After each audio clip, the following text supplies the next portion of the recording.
मित्रों, जय हिंद, जय भारत। कक्षा 12वीं का एक चैप्टर लेके आया हूँ, महाजनपद। इतिहास से संबंधित है। अब बच्चे कहते हैं साहब गुरुजी इतिहास का जो महाजनपद है वो 16 महाजनपद वो याद नहीं होते हैं। तो मैंने कहा चलो यार इसको एक 2 मिनट में याद कर लें। 16 महाजनपद क्या है? 2 मिनट में, बस 2 मिनट में 16 महाजनपदों को 2 मिनट में याद कर सकते हैं आप। अब बच्चे कहते हैं कि साहब क्या करें, वो याद करते करते थक जाते हैं तो भी भूल जाते हैं। तो मैंने कहा चलो भाई मैं एक वीडियो बना करके भेज दूंगा। तो बात करते हैं कि सबसे पहले तो ये जो महाजनपद की बात आती है कब की है, तो ये ऋग्वैदिक काल की बात है। कब की है? ऋग्वैदिक काल की। फिर बात करते हैं कि महाजनपद तो ये क्या है, तो इसके अलग अलग भाग करते हैं अपन। महाजनपद, इसमें सबसे पहले लो जन, तो जन यानी एक तहसील केंद्र है, जान गए आप। फिर जनपद, जनपद यानी एक जिला केंद्र है। महाजनपद यानी एक राज्य यानी स्टेट केंद्र है। इस प्रकार करके इनको भारत को उस समय एक राष्ट्र को 16 महाजनपदों में बांटा था। वर्तमान में कितने राज्य हैं भारत में? देश की आज़ादी के समय देश में कितने राज्य थे और वर्तमान में कितने राज्य हैं? और ऋग्वैदिक काल में कितने महाजनपद थे?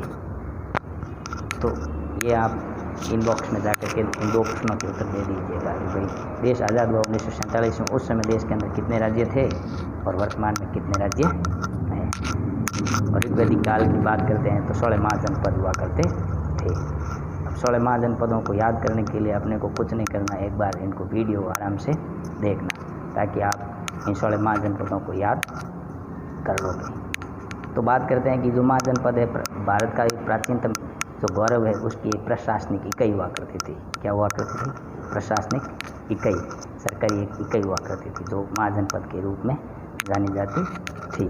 ये उत्तर वैदिक काल में जो जनपदों का उल्लेख मिलता है इसमें उत्तर वैदिक काल में भी जनपदों का उल्लेख मिलता है। और इसका उल्लेख कहाँ मिलता है? तो बौद्ध ग्रंथों में। कहाँ मिलता है? यहाँ हम प्रामाणिक बातें करते हैं ना, प्रामाणिक बातें आवश्यक है। तो उत्तर वैदिक काल में कुछ जनपदों का उल्लेख भी मिला है उत्तर वैदिक काल में। फिर बौद्ध ग्रंथ पढ़ते हैं तो हमारे सामने क्या बात आती है कि भाई बौद्ध ग्रंथ पढ़ते ही हमारे सामने कई बार इनका यानी महाजनपदों का उल्लेख मिलता है। तो इस महाजनपद काल की भाषा जो भाषा हुआ करती थी उस समय संस्कृत भाषा हुआ करती थी। कौन सी? संस्कृत और प्राकृत, अधिकांश संस्कृत भाषा हुआ करती थी। और उस समय के जो वैदिक धर्म हुआ करते थे, उस समय के जो वैदिक धर्म जो बौद्ध और जैन धर्म हुआ करते थे। कौन कौन से? बौद्ध और जैन धर्म। और उस समय की जो शासन व्यवस्था थी एक गणतंत्रात्मक और एक राजतंत्रात्मक, इस प्रकार की शासन व्यवस्थाओं का उल्लेख मिलता है। उस समय की शासन व्यवस्था में गणतंत्रात्मक और राजतंत्रात्मक शासन व्यवस्था का उल्लेख भी मिलता है। ये बात आपके यानी कि बौद्ध ग्रंथों से जानकारी मिलती है। फिर जो सिंधु घाटी सभ्यता है, उस सिंधु घाटी जो सभ्यता का जो पतन हुआ था, सिंधु घाटी सभ्यता का जो पतन हुआ था उसके बाद भारत में बड़े बड़े शहरों का उदय हुआ। सिंधु घाटी सभ्यता का पतन के पश्चात भारत में बड़े बड़े शहरों का क्या हुआ? विकास हुआ, उदय हुआ। और वो उस उदय में 2 धर्म या 2 पंथ, जिसमें बौद्ध धर्म जिसको बौद्ध धर्म या जैन धर्म के नाम से जानते हैं, बौद्ध पंथ या जैन पंथ जो भी, तो उनका विकास हुआ। और उसके पश्चात भारत के अंदर उस काल में महाजनपदों का भी विकास माना जाता है। अब महाजनपदों की बात करते हैं तो हमारे सामने जैसे आपके कई महाजनपद आए हैं, जिसमें से 16 महाजनपदों की चर्चा करेंगे हम। कितने महाजनपदों की? 16 महाजनपदों की। अब 16 महाजनपदों की बात करते ही हमारे सामने कुछ महाजनपद ऐसे आएंगे जो हमने कभी नाम ही नहीं सुने हैं, और कुछ के नाम तो हम आज भी सुनते हैं। आज भी हमारे सामने ऐसे कुछ नाम तो आ जाएंगे कि अच्छा ये है क्या। तो सबसे पहला है आपके अस्मक। क्या नाम? अस्मक, जो कि नर्मदा और गोदावरी नदी के बीच में बसा हुआ है। गोदावरी, नर्मदा और गोदावरी नदी के बीच में, जो कि दक्षिण भारत की है। कहाँ का है? दक्षिण भारत का एक क्षेत्र है। फिर अवंती नाम सुना होगा, मालवा क्षेत्र में, जिसकी राजधानी है आपके उज्जैन हुआ करती थी। कौन सी? उज्जैन। फिर आपके आती है बात अंग प्रदेश की। अंग प्रदेश, अंग प्रदेश जो कि वर्तमान में बिहार, वर्तमान का जो बिहार है उसका मुंगेर जिला है। कौन सा? मुंगेर जिला या भागलपुर, मुंगेर जिला या भागलपुर क्षेत्र का जो भाग है। और उसकी राजधानी हुआ करती थी चंपा। कौन सी? चंपा। यानी कि मैंने आपको बताया अवंती, अस्मक, अंग, अवंती, अस्मक और अंग। फिर आपके बाद आती कंबोज की। कौन से? कंबोज नाम की। तो कंबोज की राजधानी हुआ करती थी वाराणसी। नाम सुना होगा, बनारस, वाराणसी, कंबोज। उस समय कंबोज नाम से जानी जाती थी। और ये जो वहाँ पर उनके पास में एक नदी आती थी वरुणा। क्या नाम? वरुणा नाम की नदी।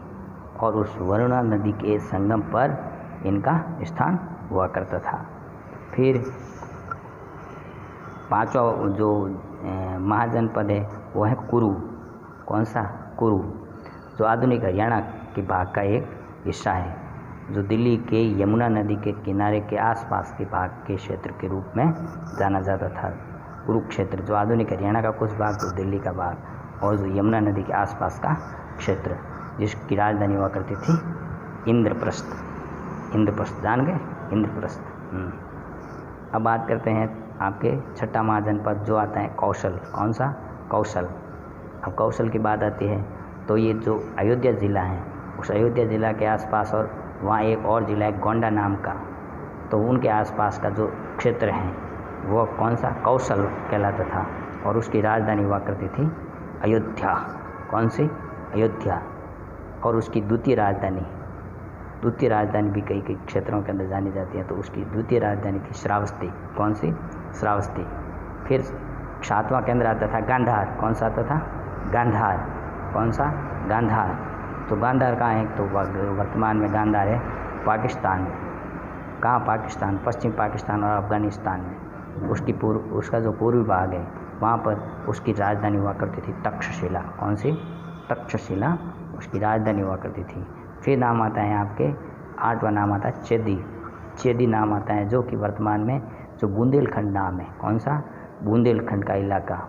और उसकी राजधानी शक्तिमती के रूप में जानी जाती थी। फिर आपके नौवां जो महाजनपद है वो है वत्स। क्या नाम है? वत्स, या उनको वंश के नाम से जाना जाता था। वत्स या वंश, यानी कि इसका क्षेत्र हुआ करता था प्रयागराज। कौन सा? प्रयागराज। और प्रयागराज के आसपास का कौशाम्बी क्षेत्र है, या यमुना और गंगा, इनके दो आब के बीच का क्षेत्र है।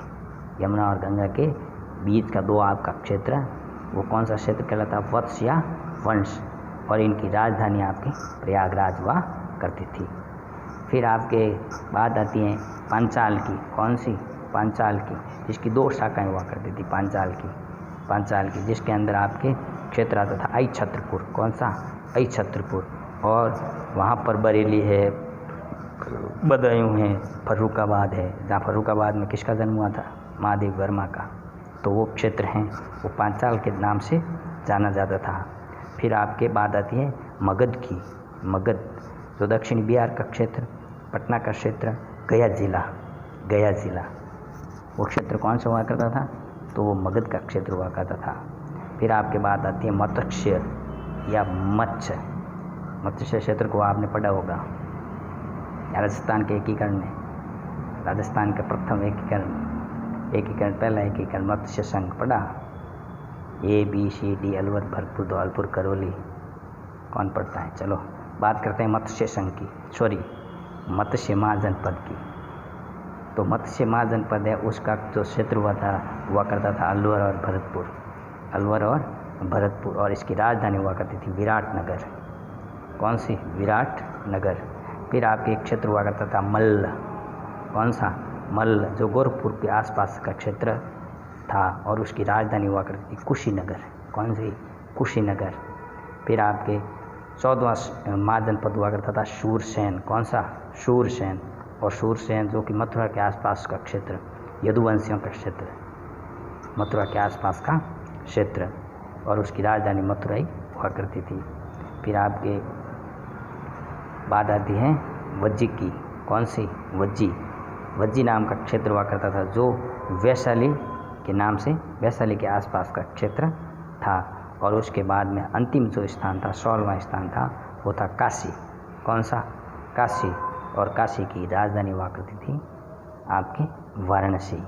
इस प्रकार करके इनका जो भाग है यानी कि 16 महाजनपदों का भाग, इन 16 महाजनपदों को हम इस रूप में तैयार कर सकते हैं। लेकिन 16 महाजनपद अब कौन कौन से हैं 16 महाजनपद? उन 16 महाजनपदों को याद करने के लिए भी तो हमें चिंतन करना पड़ेगा कि भाई 16 महाजनपद कैसे याद करें। 16 महाजनपदों को याद करने के एक तरीका होना चाहिए। तो 16 महाजनपद याद कैसे हों? सबसे बड़ी बात ये है। तो 16 महाजनपद याद करने के लिए मैंने आपके लिए एक पंक्ति बनाई है, उस पंक्ति को आप जाकर के याद करिएगा, फिर आपके 16 महाजनपद याद हो जाएंगे।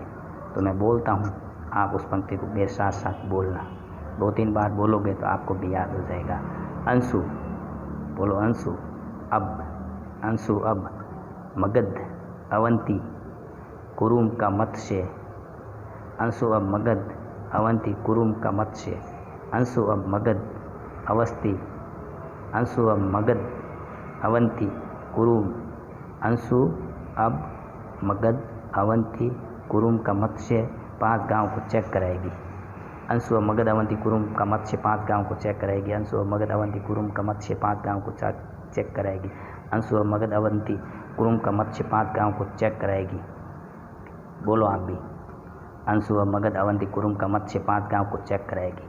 अंशु अब मगध अवंती कुरुम का मत्स्य 5 गांव को चेक कराएगी। अंशु अब मगध अवंती कुरुम का मत्स्य 5 गांव को चेक कराएगी। अंशु अब मगध अवंती कुरुम का मत्स्य 5 गांव को चेक कराएगी।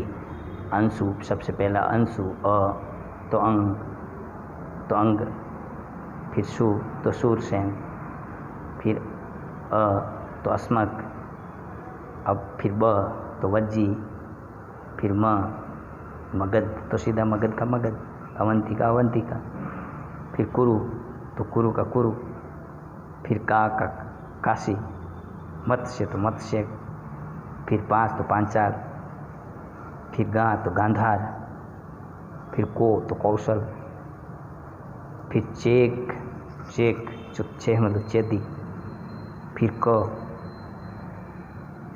तो क का कंबोज। इस प्रकार करके अंशु व मगध अवंती कुरुम का मत्स्य 5 गांव को चेक कराएगी। अंशु व मगध अवंती कुरुम का मत्स्य 5 गांव को चेक कराएगी। इस प्रकार इस पंक्ति को याद कर लीजिएगा, कंठस्थ कर लीजिएगा, कभी नहीं भूलोगे। जय हिंद, जय भारत।